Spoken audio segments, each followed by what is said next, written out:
Ray, many of you will know him and probably have even been to some of the lectures.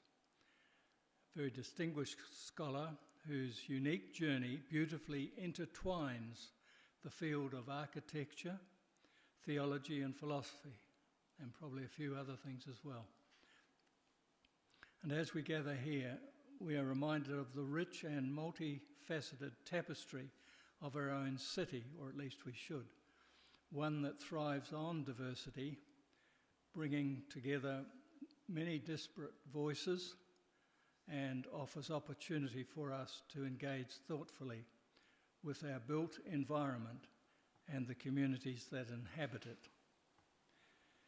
Professor Ray's background as an architect before embracing the profound questions of theology and philosophy provide him with an exceptional lens through which to explore our topic tonight, diversity in the city, a theological and architectural perspective. His past experience not only deepens his understanding of the spaces we inhabit, but also prompts critical reflection on how these spaces can foster or hinder diversity and inclusion. Murray, I look back fondly on the time we worked together nearly 40 years ago, and it's still standing, one garage round in 25 Argyle Street, and I worked with Murray and Peter Dunn, who was a carpenter, and we constructed a two-storey garage that had rooms, and they now have an apartment up on the top floor there. They've redeveloped it over the years, and as I said, 40 years on, still standing, so a testimony to your architectural abilities. And as we approach the upcoming local elections and local government elections, the relevance of your topic, I'm sure, will be of interest to all of us. We stand at a crossroad where decisions about our city's future will shape the environment in which diversity can flourish. And therefore your perspective calls us to consider not just the physical layout of our urban landscape, but the lived experiences of its inhabitants, encouraging, I hope, a holistic view of how diversity is nurtured and celebrated in our world today. So Murray, we are eager to learn from your insights and to engage in a meaningful dialogue about the intersection of faith, architecture, and the vibrant diversity that characterises our city. Your work challenges us to imagine a future where our urban spaces reflect the fullness of our communities, honouring every voice and fostering connections that lead to more just and inclusive society. So without further ado, please join me in welcoming Professor Murray Ray, who will guide us through this important conversation.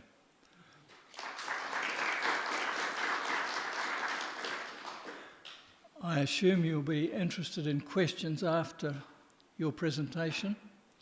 Be happy to take questions. So just hold on to questions as...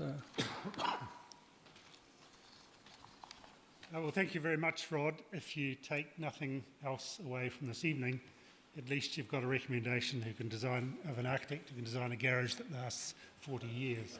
So, I'd like to begin by acknowledging Colin Gibson, who I think was the instigator of the series of talks, and is very fondly remembered in many quarters around the city, of course, and further afield. I had the pleasure of co-supervising a PhD with Colin, a student from Samoa who was looking at hymnody in the Samoan Methodist Church. And as you can imagine, Colin was a real enthusiast for that project, so we very much enjoyed working together. So diversity in the city, we're going to look at three cities in tonight. tonight. I'm going to move from Los Angeles to Christchurch and then to here in Dunedin. So beginning with Los Angeles. In the Cathedral of Our Lady of the Angels in Los Angeles, a series of tapestries designed by John Neighbour depict the communion of saints.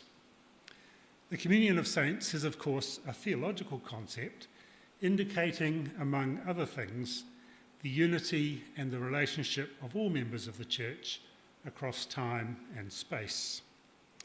Neighbour's tapestry includes many named saints, but also many anonymous figures, male and female, intended to represent all ages, races, occupations and vocations the world over and throughout the centuries. The tapestries adorn the full length of the flanking walls either side of the nave. Those who come to this place to pray, to enter into communion with God, find themselves surrounded by a great crowd of people with whom they share a common bond. They are gathered to worship and are made one in the body of Christ. The body of Christ is, of course, a metaphor used by the Apostle Paul in order to depict the coming together in Christ of male and female, rich and poor, Jew and Greek, young and old, and so on. For just as the body is one and has many members, Paul says, and all the members of the body, though many, are one body, so it is with Christ. For in the one Spirit we were all baptized into one body, Jews or Greeks, slaves or free, and we were all made to drink of one Spirit. Now this vision of plurality, of a diverse community that is hospitable to all, is articulated in both testaments of the Christian Bible. But it is typically presented as both an established truth about the equality of all people before God and as an ideal yet to be realised in practice. Paul's image of the body serves, therefore, as a call to attend to the shortcomings of present practice. The communion of saints is presented as an ecclesial vision of the unity and diversity of the Christian Church. But the Bible also offers a wider vision of all people and all things reconciled and living in harmonious coexistence. It looks forward to a day when all flesh shall see together the glory of the Lord, as Isaiah chapter 40 has it, and when people from many nations will come to Jerusalem to seek the ways of the Lord. In that day, the prophets declare, nation shall not lift up sword against nation, neither shall they learn war any more. They shall all sit under their own vines and under their own fig trees, and no one shall make them afraid. This vision of shalom, of peace, and of the gathering of nations is an eschatological vision, to be sure, a vision of all things brought to completion in the end. But Micah's vision establishes a theological imperative to strive in our own day to seek peace with all nations, to offer hospitality to the stranger, and to establish our cities as places where all will be able to sit under their own vines and under their own fig trees, and no one shall make them afraid. As is very obvious, that is not the reality for many who dwell in our cities today. The people who come to pray in the Cathedral of Our Lady of the Angels come from and will return to a city which, like cities the world over, has its share of social polarisation between the rich and the poor, between the powerful and the powerless, between different ethnic, racial and religious groupings. The presumption underlying this talk tonight, supported by the theological imperative that I've noted above, is that such polarisation is not a good thing. It is detrimental to the health of our cities and to the well-being of their inhabitants. any number of instances of racial or religious tension, social and economic deprivation, violence against women, ethnic unrest, and so on, could be offered in support of the point. One of the markers of this polarisation and of the deprivations associated with it is the built environment. The polarisation is easy to read in the urban landscape. Consider, for obvious instance, the vast differences in the quality of housing available to the rich and the poor. Wealthy, gated communities exist alongside overcrowded populations in substandard housing. Consider the ghettoisation of particular ethnic groups, perhaps not as acute in New Zealand as elsewhere, but not entirely absent either. Consider the state of amenities in richer and poorer neighbourhoods, and the deliberate strategies implemented by designers and developers to exclude some people while privileging others. The homeless gather under bridges and in public parks and seek shelter at night in the doorways of office towers, but increasingly such spaces are being designed to repel the homeless. The park bench in the top left-hand corner is one in which you need to put a coin in the slot to have the spikes withdrawn so that you can sit on it. Winston Churchill's well-known observation that we shape our buildings and thereafter they shape us is apposite here, but an emphasis must be added. The original shaping of our buildings is not innocent. High ideals and admirable intentions notwithstanding, human actions are seldom free of assumptions and biases that obscure or deny the genuine interests and concerns of others. Our human projects, city building included, are often compromised by insufficient attention to the interests and concerns of the not so well off. That's a charitable way of putting the matter. It allows that exclusion of the other may sometimes be inadvertent, but examples abound of such exclusion being a matter of deliberate policy, of planning and design. Mike Davis, commenting on the American context, but we can see parallels here in New Zealand, observes that today's upscale pseudo-public spaces, sumptuary malls, office centres, culture acropolises, and so on, are full of signs warning off the underclass other. Although architectural critics are commonly oblivious to how the built environment contributes to segregation, pariah groups, whether poor Latino families, young black men, or elderly homeless white females, read the meaning immediately. That's Mike Davis. The tapestries in the Cathedral of Our Lady of the Angels invite us to imagine an alternative. They invite us to imagine a world that is accommodating and hospitable to the rich diversity of cultures and peoples with whom we share the world. How might such a vision take shape in the building of our cities? I present below 3 case studies representing some initial and tentative explorations of the theme. I begin with the city of Los Angeles, for no other reason that on the same day that I went to see John Nova's tapestries in the cathedral, I also wandered around downtown LA, and so began contemplating the degree to which the rich diversity of the community depicted in the tapestries may or may not be reflected in the surrounding urban environment. Conventional wisdom has it that cities require a heart, an identifiable centre that gives it legibility and coherence, and readily facilitates wayfinding. The lack of such a heart in Los Angeles has often been remarked upon.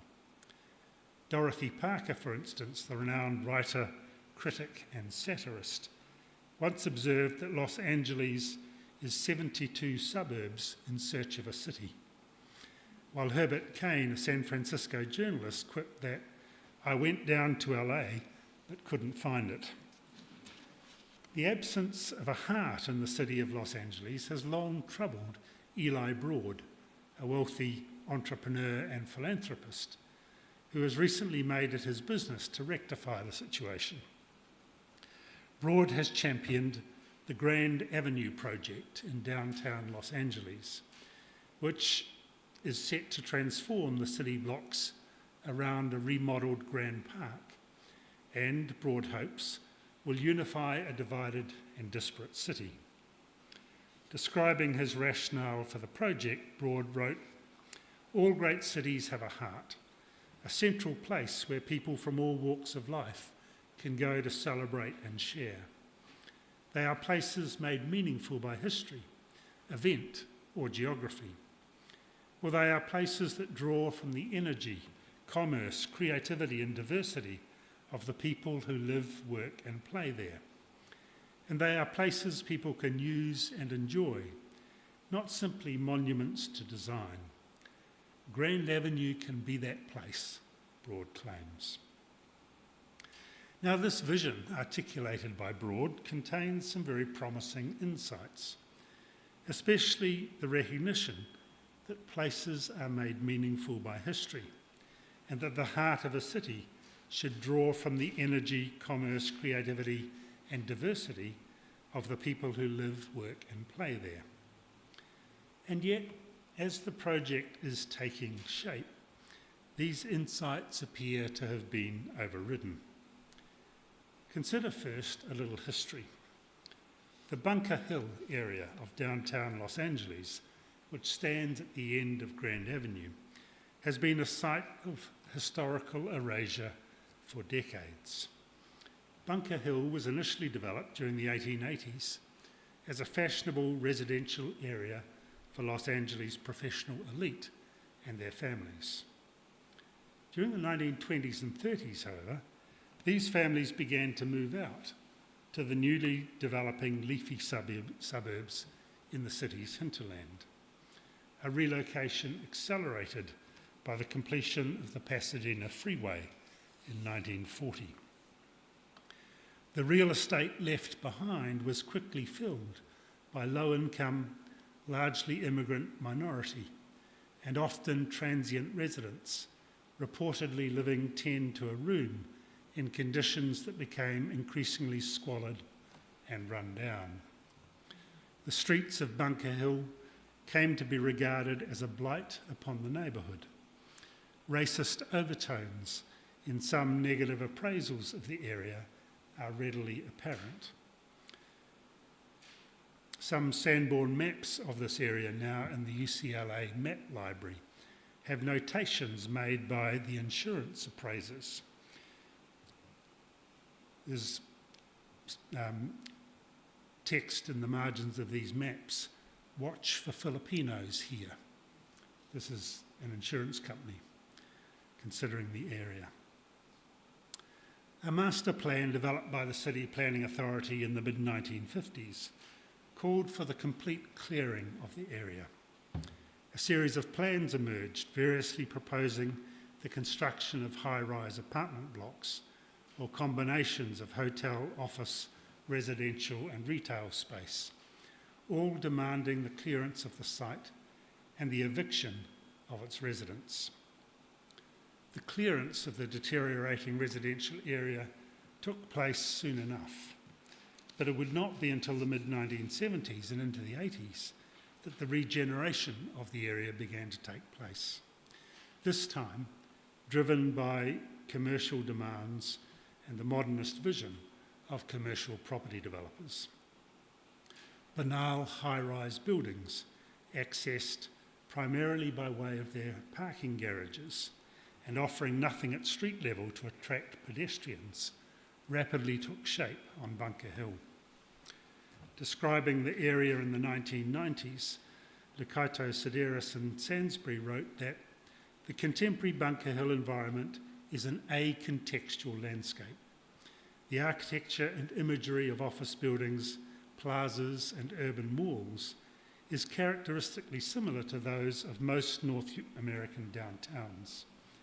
This, combined with the absence of urban clues, older buildings and urban artefacts that relay the history of the site, prevents the visitor to Bunker Hill from being oriented in space and time, and from developing a complete understanding of the area's social and historical context.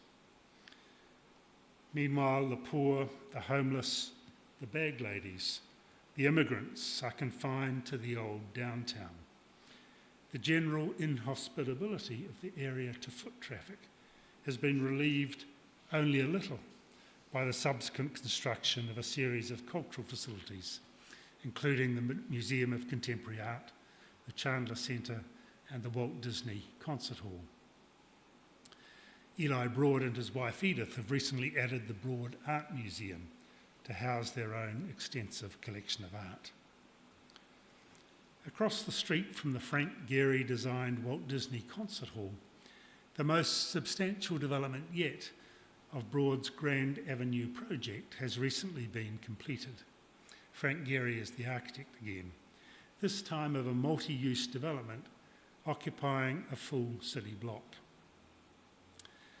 As the construction began, Stephen Sharp, a journalist, explained that the project's 39 and 20-storey towers will contain a total of 436 rental apartments, including 80 units of deed-restricted affordable housing, as well as a 309-room Equinox hotel.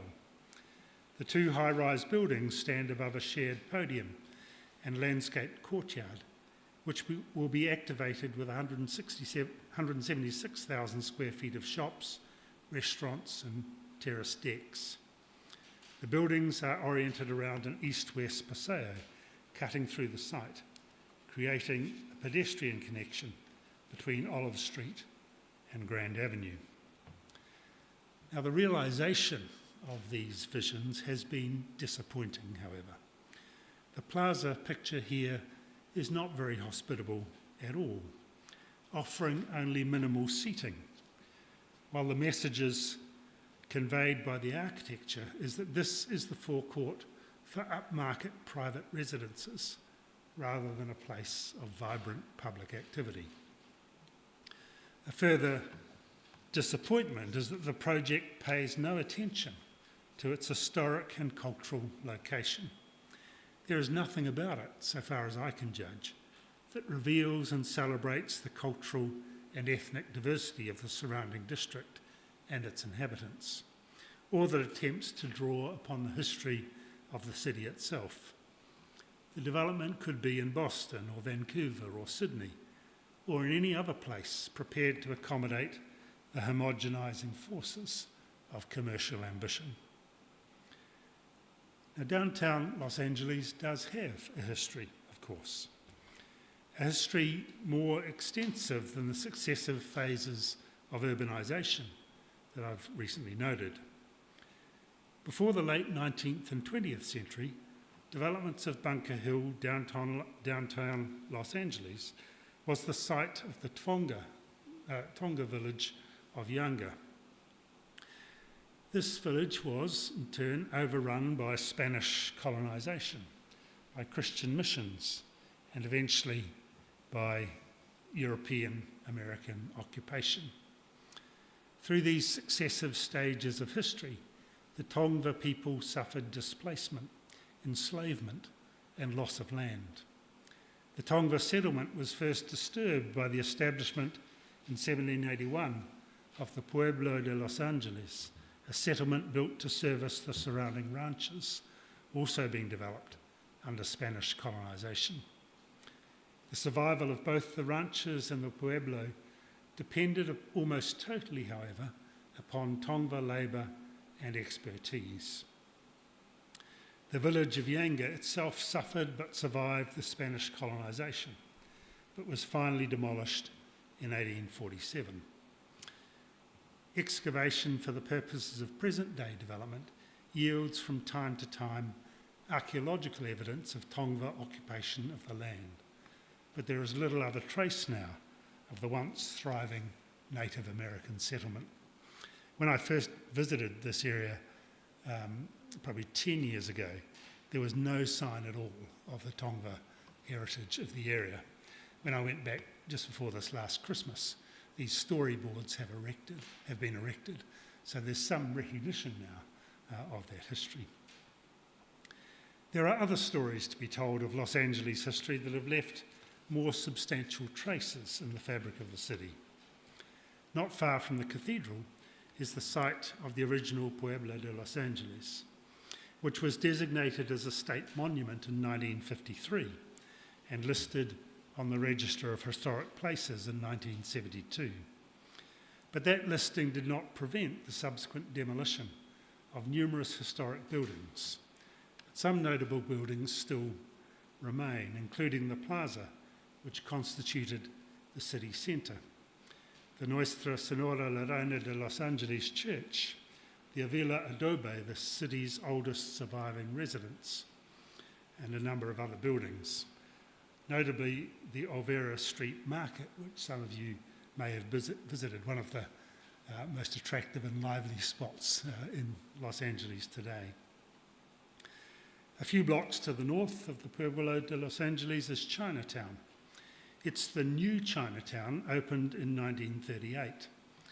Old Chinatown, immediately adjacent to the Pueblo de Los Angeles, was established during the 1860s when thousands of Chinese men were hired by the Central Pacific Railroad Company to work on the western portion of the Transcontinental Railroad. Old Chinatown consisted of a network of streets and alleys servicing around 200 buildings, including a Chinese opera and 3 temples. But laws prohibiting Chinese from citizenship and property ownership inhibited further development. After a period of decline during the early decades of the 20th century, Old Chinatown was demolished to make way for Union Station, and the new Chinatown, which we see here, was built on a site previously known as Little Italy, which had been settled by Italian immigrants during the 1890s. The Italians, in turn, had displaced Mexicans who'd come north to California during the gold rush. Earlier still, the site was occupied, as I've said, by the Tongva people, native to America. Places have histories. They are sites of struggle and of flourishing. They shape and sustain the identity of those who live there. The struggles and the flourishing, the identity of a people, the narratives which sustain them, are inevitably expressed in the built environment. Just so, these narratives are vulnerable to erasure. Buildings are easily demolished. Landscapes are easily reconfigured. And in the process, histories are lost. People are rendered invisible. And the cultural and ethnic diversity of humankind, established as part of the goodness of God's creation, is obscured and thereby diminished. Concluding their account of the history of the Bunker Hill area, Locato Sedaris and Sainsbury proposed that, I quote, "An important message for planners and urban designers involves the incorporation of a sense of history in the process of interventions in the physical and social landscape. Attention to urban history, even the relatively recent history of the past 100 years, may provide essential information leading to site-specific solutions in current practice. We might usefully explore urban forms, urban streetscapes, and urban social life that maintain a continuity with local history and connect our understanding of the past with our hopes for the future." Eli Broad's effort to create a heart for Los Angeles takes no notice of any of the history of the area. Now, just as the histories of particular locations and also the identity and visibility of cultures and peoples can be placed under threat through the destruction of built environments and the reconfiguring of landscapes, so conversely, our construction and habitation of both built and natural environments can serve to sustain, make visible, and celebrate the diversity of cultures and peoples who claim affinity with particular locations and who seek to live their lives there. Now let's come a little closer to home. As you know, excuse me, in late 2010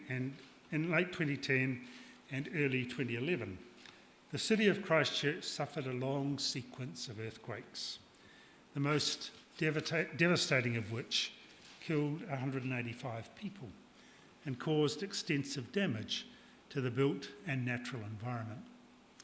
Large tracts of the central city were cordoned off, civic functions were relocated, pop-up retail outlets appeared in hastily repurposed shipping containers outside the central city. Churches whose buildings had collapsed found other places to meet. Homeowners cleared their sections of piles of rubble and began the long process of rebuilding their homes, or in some cases, abandoning their homes and moving on. Both the Roman Catholic Basilica and the Anglican Cathedral, notable buildings architecturally, were extensively damaged. Long and sometimes acrimonious debates about what to do with the damaged buildings ensued, especially with respect to the Anglican Cathedral, which had stood for well over a century as the centre point of the city and emblem of Christchurch's proud English heritage. The bishop at the time and many church members favoured the demolition of the cathedral and the rebuilding of a new modern building better suited to the ecclesial needs of the day. But a number of people who had no association with the cathedral otherwise formed the restored Christchurch Cathedral Group to counter this proposal for a new building and to rebuild the cathedral just as it had been before. The lobby group eventually won the day, and so the building of this very English cathedral was begun, at a cost far exceeding what an entirely new building was projected to have cost. The city of Christchurch was, of course, built largely by English colonists, while their contemporary French settlers, who had ambitions of a more extensive occupation of New Zealand than they managed to achieve, were left to build their own relatively small settlement at Akaroa on the Banks Peninsula. With that history behind them, the people of Christchurch, or at least the most powerful lobbyists among them, were not keen to relinquish the most prominent emblem of their English heritage. Protection of that cultural heritage was clearly a more important concern for the lobbyists than any theological imperative to find new ways of being the church in changing times.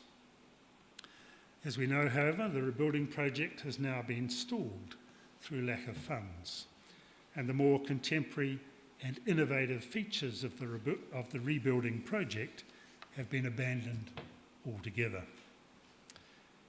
Neither the English nor the French have lived in the area for very long, of course. Their occupation of the region dates back only to the 1840s. Tangata whenua from the North Island, first Waitaha, then Ngāti Māmoe and Ngaitahu, established themselves in the area during the 15th and 16th centuries. But there's evidence of northern iwi hunting moa in the South Island as early as 1000 AD. By 1800, the coastal areas were controlled by Ngāi Tuahuriri, a hapu of Ngaitahu.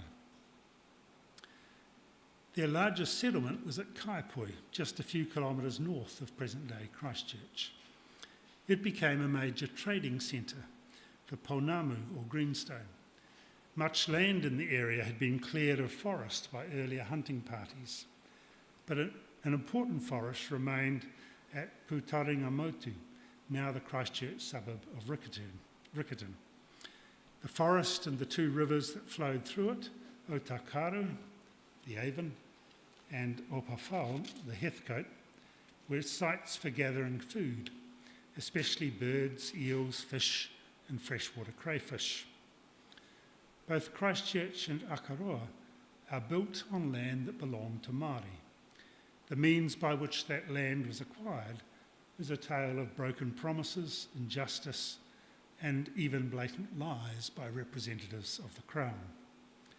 The protests from local iwi, their demands for fair compensation, and their repeated appeals to honour the promises that substantial land would be reserved for Māori were rebuffed.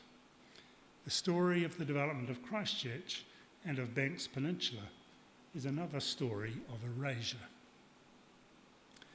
That there were people in the land before the English and the French is a reality now being more widely acknowledged.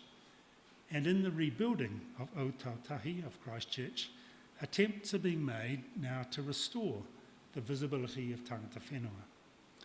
And this commitment has been expressed through extensive involvement of Māori in local urban design decision-making processes and through building development projects undertaken by Ngāi Tahu. In 2014, Ngāi Tuahuriri established the Matapapori Charitable Trust to work in partnership with SERA, the Canterbury Earthquake Recovery Authority, in the rebuilding of the city. The Trust is involved in the 17 anchor projects that make up the Central City Recovery Plan, including the Justice Precinct, the Convention Centre, and the Performing Arts Centre. And it's been commissioned to ensure that Ngāi Tuahuriri Ngāi Tahu history and values are represented in all of these projects. Anna Branken reports, Ngāi Tuahuriri Ngāi Tahu values such as whakapapa, mahinga kai, food gathering grounds, manaakitanga, hospitality, manamotohaki, self-determination, and ture wairua, the law of the spirit, guide the work of the Matapapori project. Dr. Mairi Tau, Ngāi Tuahuriri Upoko, and Ngāi Tahu historian and director of the Ngāi Tahu Research Centre at the University of Canterbury, says, the values can be captured by the overarching philosophy, care for the people. Ngāi Tahu's involvement in property development in Christchurch began before the earthquakes and is increasingly distinguished by the incorporation of Ngāi Tahu cultural references in buildings and landscapes around Christchurch. The developments have been guided as well by key Māori values such as kaitiakitanga, care for the environment. In 2010, for instance, Ngāi Tahu Property and Athfield Architects transformed a former New Zealand Post Mail Centre into 23,000 metres squared of offices, civic chambers and function rooms.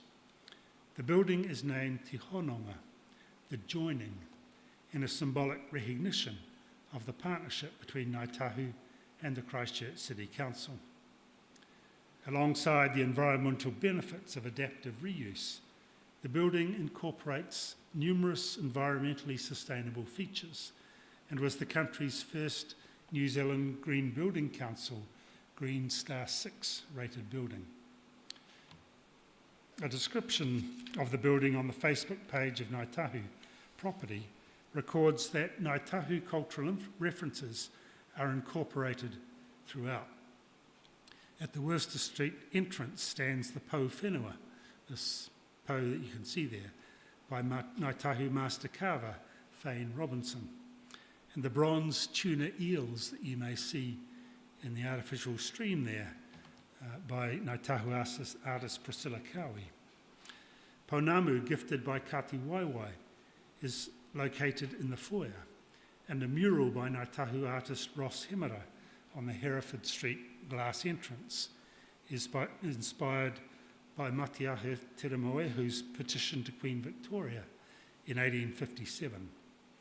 All of these elements weave stories within stories, speaking to the ongoing connection of mana whenua to the land.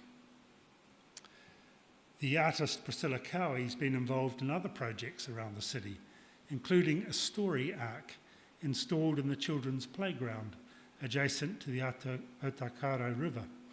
With a circumference of 130 metres, the story arc is a circular pathway that leads people through a series of stories.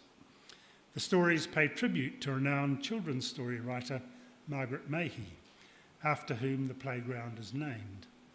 But they also illustrate migratory waka used by Māori in their migration from the Pacific, and they depict the first 4 ships on which English settlers arrived. Another installation, Ngā Whāriki Manake, Welcome Mats, features 13 mats created by weavers Morihu Fluti Henare and Reihana Parata in collaboration with artist Wayne Yule. These are installed along the promenade beside the river. The weaving patterns represent another fundamental Māori value, manaakitanga, hospitality. An information panel is installed beside each of the 13 mats, explaining the meaning of the design. The mats are linked by a common pattern of 3 horizontal white zigzags that represent the waters that bring people together. The project as a whole is designed to provide a symbolic welcome for people visiting the city and to reinforce the connection that we all share with one another. This is the explanation offered by the artists. Reihana Parata describes their involvement in the project by saying simply, "We were called and we came, and we're here." That's virtually it. Morihu Fluti Henare agrees, commenting, "For us, it's just about Ngāi Tahu being in the city. That's enough for us, really." The Christchurch Bus Exchange, opened in 2015, provided another canvas for Māori artists. The artistic team, Ariki Creative, was led by Arapata Ruben, who was immediately impressed by the architect's utilisation of a waka motif in the design. The names of the various waka in which the great migration of ancestors to New Zealand took place is, of course, a very important feature of Māori whakapapa. The waka have enormous significance as key identity markers for the various tribal groups. The designs for the bus exchange, created by artists Hore Te Ariki Mātaki and Morgan Matthews Hale, centre around the voyaging narratives of Ngāi Tuahuriri. Some refer to the various constellations that were crucial for navigation, while places that were used for traditional food gathering and other locations of significance for Ngāi Tuahuriri are indicated on a large compass etched into the floor of the main entrance. Many more examples of Māori artists telling Māori stories have appeared around the city as Christchurch continues with its rebuild. The space given to Māori artists does not exclude other cultures and their stories, but is notable because in this very English city, the visibility of Māori in the built environment was not conspicuous prior to the earthquakes. Beyond the contributions of artists, Māori culture and values are being represented as well in the regeneration of wetlands, the introduction of native flora and fauna of value to Māori, the provision in Ngāi Tahu housing developments of communal food gardens, the increasing use of bilingual signage, and the utilisation of Māori place names.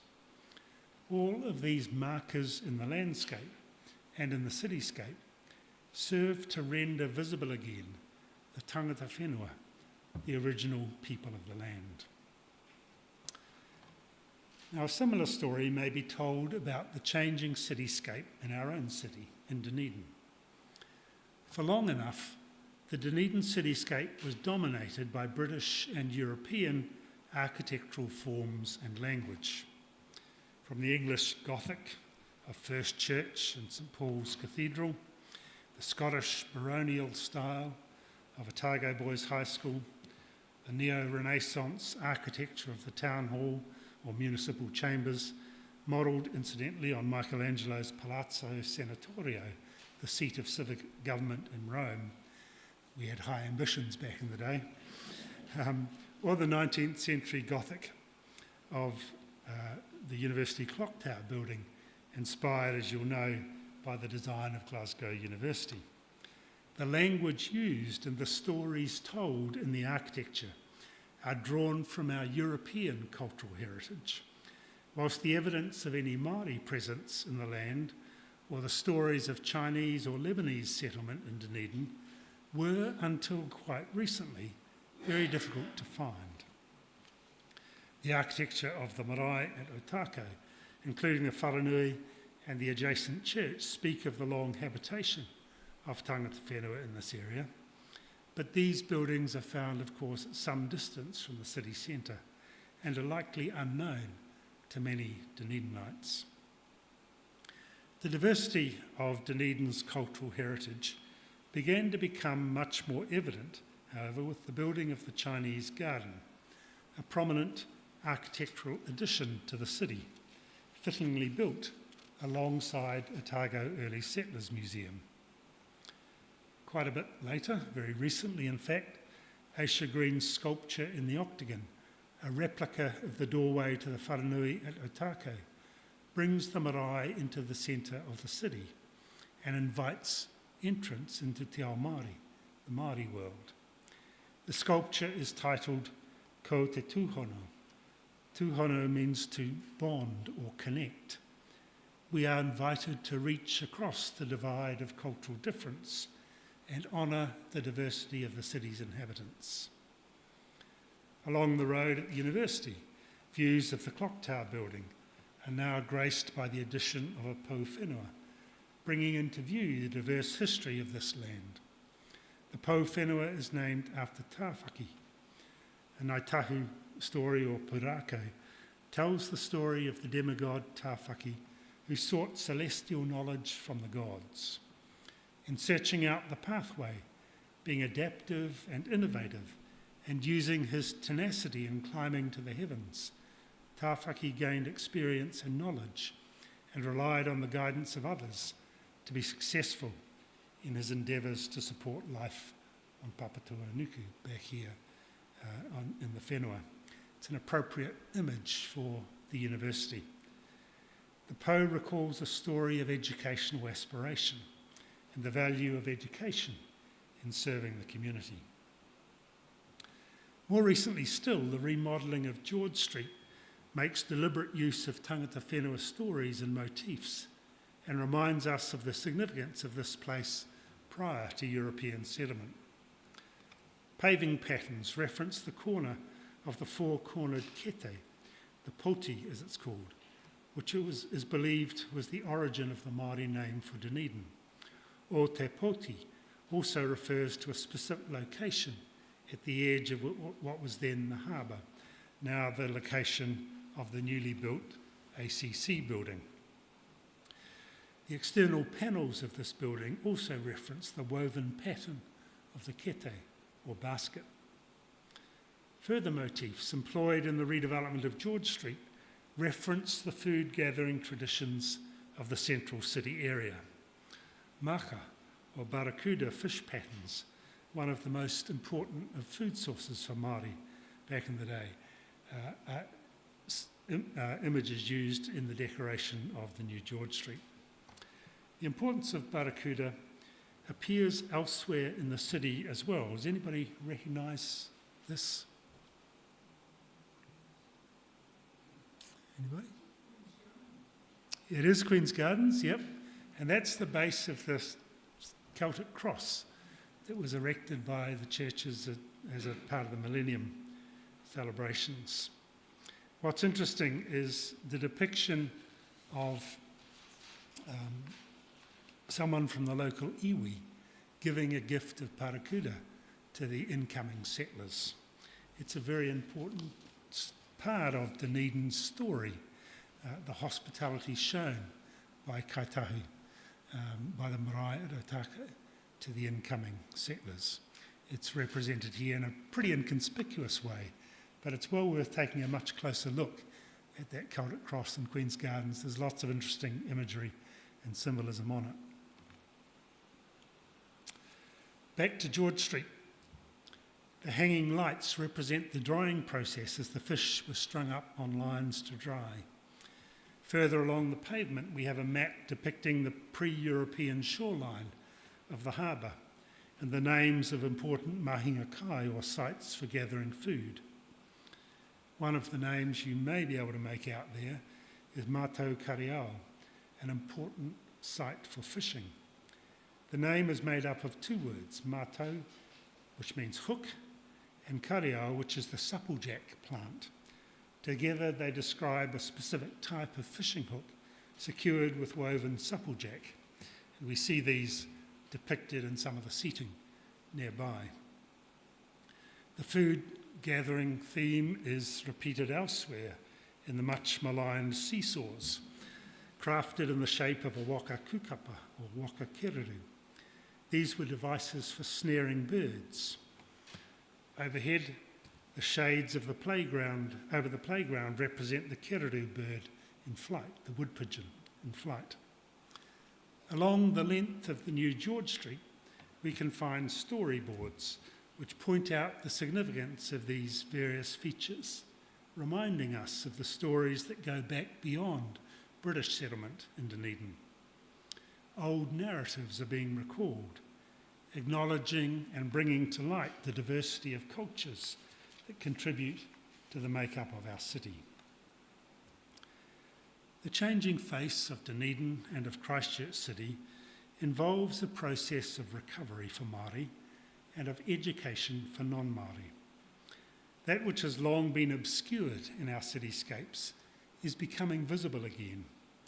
Tangata whenua are beginning to see their history and their values reflected in the buildings around them and in the landscape, and they are enabled thereby to inhabit the city as their own. As Debbie Takau, the manager of the Matapapori Trust in Christchurch, says, in years to come, when my children's children are walking through the city, they're going to be walking through a place where they feel a sense of connection, where they can be themselves, or see themselves rather, probably both. Now I want to conclude with a theological observation. Now, I'm not proposing, of course, that Christchurch or Dunedin has managed somehow to realise the biblical vision of a city to which many nations shall come and learn of the ways of the Lord. The acknowledgement and celebration of diversity in the built environment that we're beginning to see in Christchurch and Dunedin and in other cities around New Zealand cannot itself satisfy the vision of human community in which the nations shall beat their swords into ploughshares and their spears into pruning hooks. The architectural gestures are not yet enough to ensure that all the people of the city will sit under their own vines and under their own fig trees, or realise in full the prophet Micah's vision that no one will make them afraid. But like John Nova's tapestry in the Cathedral of Our Lady of the Angels in Los Angeles, these signs of diversity in the city demonstrate the importance of iconography. These visual symbols place before us an aspiration, a vision of what we might yet become, indeed of what we are destined to become under the promise of God. The rebuilding of the cathedral in the centre of Christchurch, if completed one day, will return an important theological dimension to the iconography, just as do the various churches around the centre of Dunedin City. These serve as a reminder that Micah's vision and the vision of a people, a diverse people, living together in harmony and peace, will be realised in full only with the help of God. Meanwhile, it's important to be building in our cityscapes and across all our institutions, including especially the church, signs of the coming kingdom, signs of the Christian hope that all peoples will one day be gathered together in harmonious coexistence. It's highly unlikely, of course, that the designers of the remodelled George Street had any such theological motivation, but the acknowledgement and the celebration of cultural diversity accords, I suggest, with a Christian vision of the rich diversity of God's peoples and the honouring of all members of the body. We might invoke as well another biblical story. It's often supposed that the story of the Tower of Babel represents above all God's condemnation of the Babylonian pretentiousness in supposing that they could build a tower that would reach to the heavens. But it was not the tower itself that God seems concerned by. It was the drive toward homogeneity that drew God's attention. "Look," said God, "they are one people and they have all one language. Come, let us go down and confuse their language there, so that they will not understand one another's speech." So the Lord scattered them abroad from there over the face of all the earth. This seems somewhat counter to what seems to us to be good, namely the possibility of mutual understanding between peoples. But God considered, apparently, that the suppression of difference and the drive toward homogeneity evident in the city of Babel was not a good thing. It runs counter, apparently, to God's intention that there should be a rich diversity of languages and cultures. The ultimate unity between peoples that the Bible envisages is not sameness. It is not one size fits all. It is not the dissolution of all cultural difference. The unity intended by God is expressed rather in the coming together of all peoples in worship of God. As the book of Revelation has it, "I looked and saw a great multitude that no one could count, from every nation, from all tribes and peoples and languages, standing before the throne and before the Lamb, robed in white with palm branches in their hands." As I suggested earlier, the changes to the cityscapes being made in Christchurch and Dunedin and elsewhere are almost certainly not motivated by Christian theological convictions. But inasmuch as they celebrate the diversity of languages and cultures that are a feature of God's creation, we may say on good theological grounds that the welcoming and the celebration of diversity is a good thing. This is a project, I suggest, that we should encourage and continue to be engaged in. Thank you.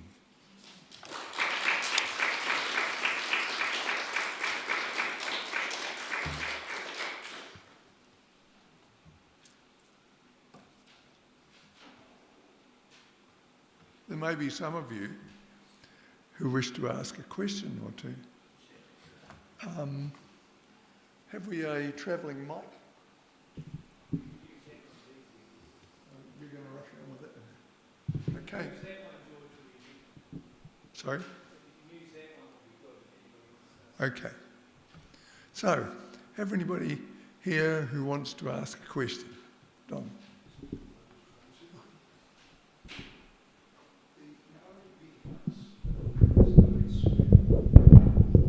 Just give you a start. I'm coming. Who's Right. The meeting house for traditional Maori culture is a place where issues are discussed. And there is no real division between what is a spiritual issue or what's a tribal concern. The Maori had to, in fact, make a major concession, I would call it, with the emerging missionary religion, who saw one day of the week as being set aside for religion, and you did what you could get away with for the other 6 days. I wonder how far we are still going to be able to re-examine the place of worship as a 7-day activity. Yeah, indeed. Yeah, one of the features of Western culture over recent centuries has been disintegration. We have wanted to prize things apart that properly belong together. And we've done that in all kinds of ways, motivated by a kind of dualistic conception of the cosmos in which the material and the spiritual have very little to do with each other. And that, of course, is part of what undergirds the Western version of Christianity, which can be inclined to see it as a Sunday-only activity. And, of course, that makes no sense to Māori. The spiritual and the everyday are woven together.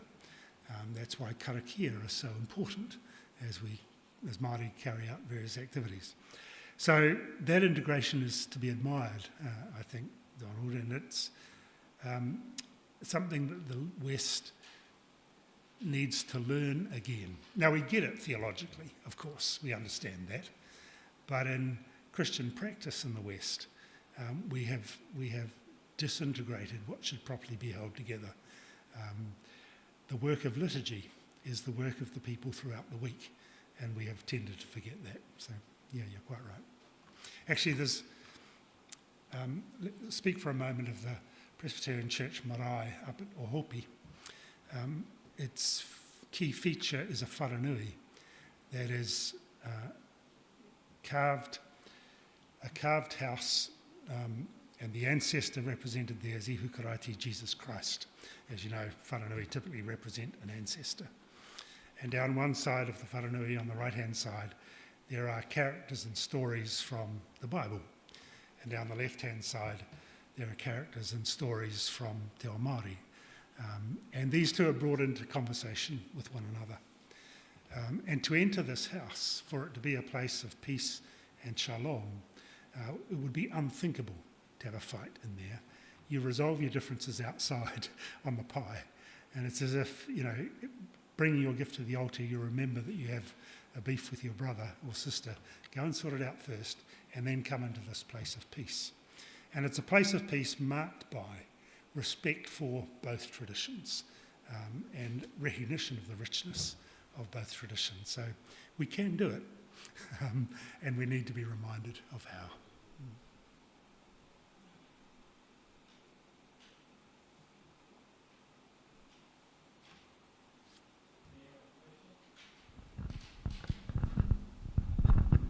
Thank you.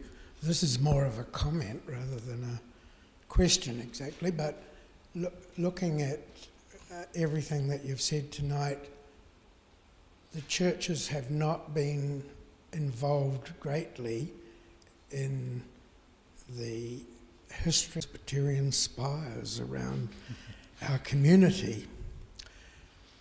And I think it's wonderful that we have these significant monuments now that Maori can identify with. But where in Dunedin is a church, other than this one in Mornington that I'm aware of, which is a beacon for gay people so that we feel at home in our community.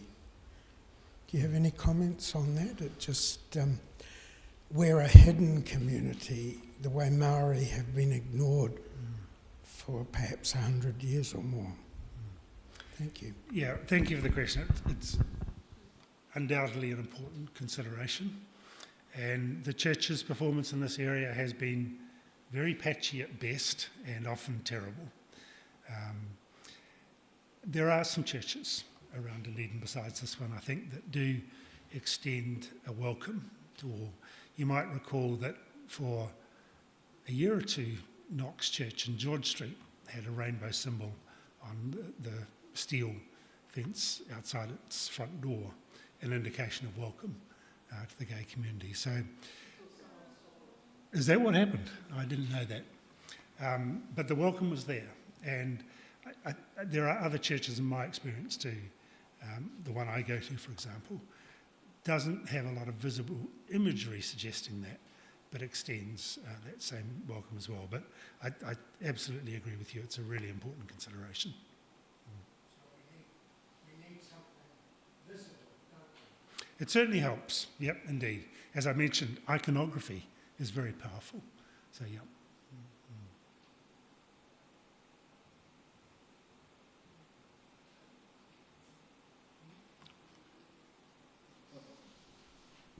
Well, Murray,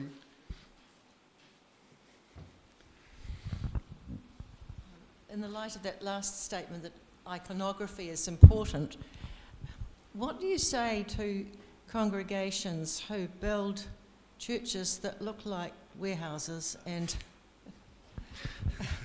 big box institutions? There's no visible sign that it is a church. I doubt whether it's even called a church. It's a worship centre or something. Or an auditorium. something like that. What do you think the message is? Thanks, Helen. You're encouraging me to ride a hobby horse here now. I find such church buildings disappointing. There are clearly some pragmatic reasons sometimes for churches to find a building, they might be a growing congregation, for example, that they can inhabit quickly. And there's some environmental sense in occupying buildings that already exist rather than, say, demolishing something and building again. So I'm sympathetic to that. But we did go through a phase that began in the 60s, actually the 1960s, where we were all for building community centres and basketball courts and so on. Let the world decide was the kind of mantra that was emerging in those times. And that left us impoverished in terms of sacred space, it seems to me. So I think some of the trends, Harold Turner, a very notable New Zealand scholar of religion, once wrote a book about church architecture called From Temple to Meeting House. And he argued in that book that the church has taken its architectural lead from the Jewish temple, or sometimes the classical Greek and Roman temples, or from the synagogue. And that prompts two different styles, the temple form and the meeting house form. I think what's emerging in the last 2 or 3 decades is a new form that I call the village centre. And some of the churches being rebuilt in Christchurch represent this style, I think. And what's important about that architecture is that at the heart of the village centre, which provides for all kinds of activity during the week, there is the sacred space of the sanctuary. And that's very evident. It's not a big room that we bring chairs out on a cross on Sunday. It's a sacred space throughout the week. And the iconography, the architecture represents that. So back to Donald's point, actually, that's suggesting that worship is at the heart of all we do during the week. And I get very disappointed when I see churches that give no sense, really, of a reality beyond ourselves that calls us to worship and obedience. So the kind of a lot of multi-use spaces fail in that regard, I think. We can do multi-use, but we need to do it in ways that don't completely erase the theological centre of our life together.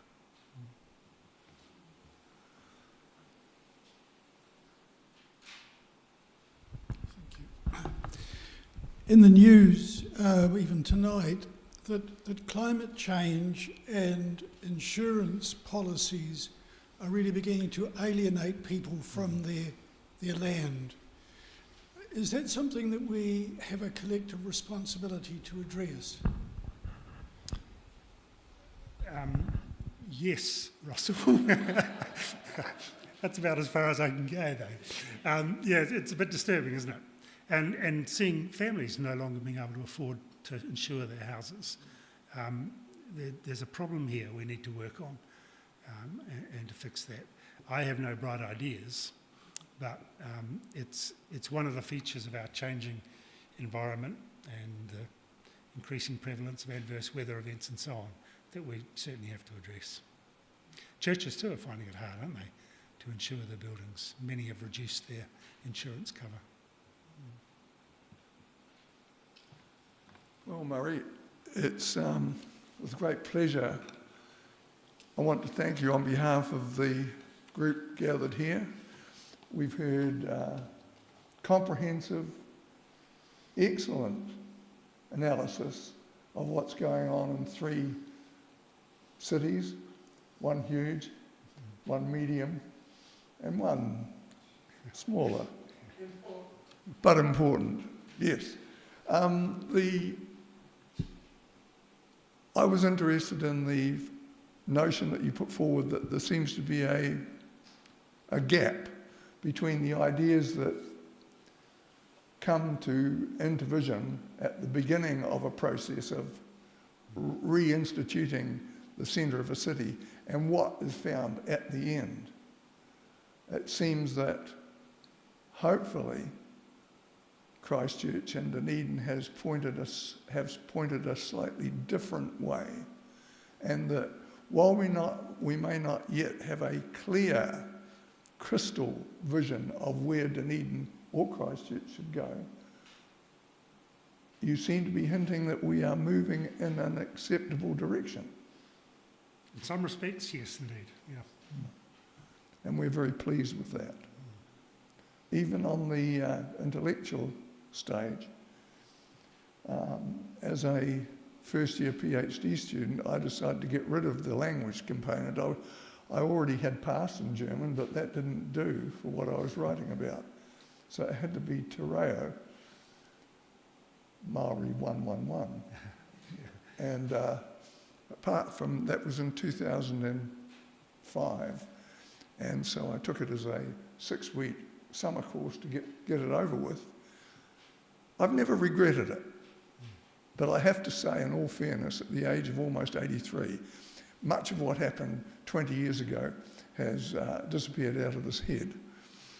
However, it's there in fragments. But what it points to is the opening of a new world view down here.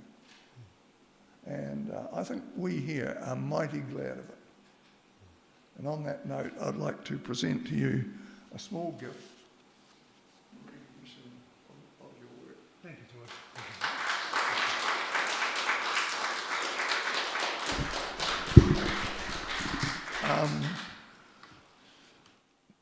Nick, in 3.5 weeks' time, Dr. Royden Somerville, KC, is going to be talking to us on a topic related to the AI experience. That's all I'll go to in the moment. Thank you, Royden.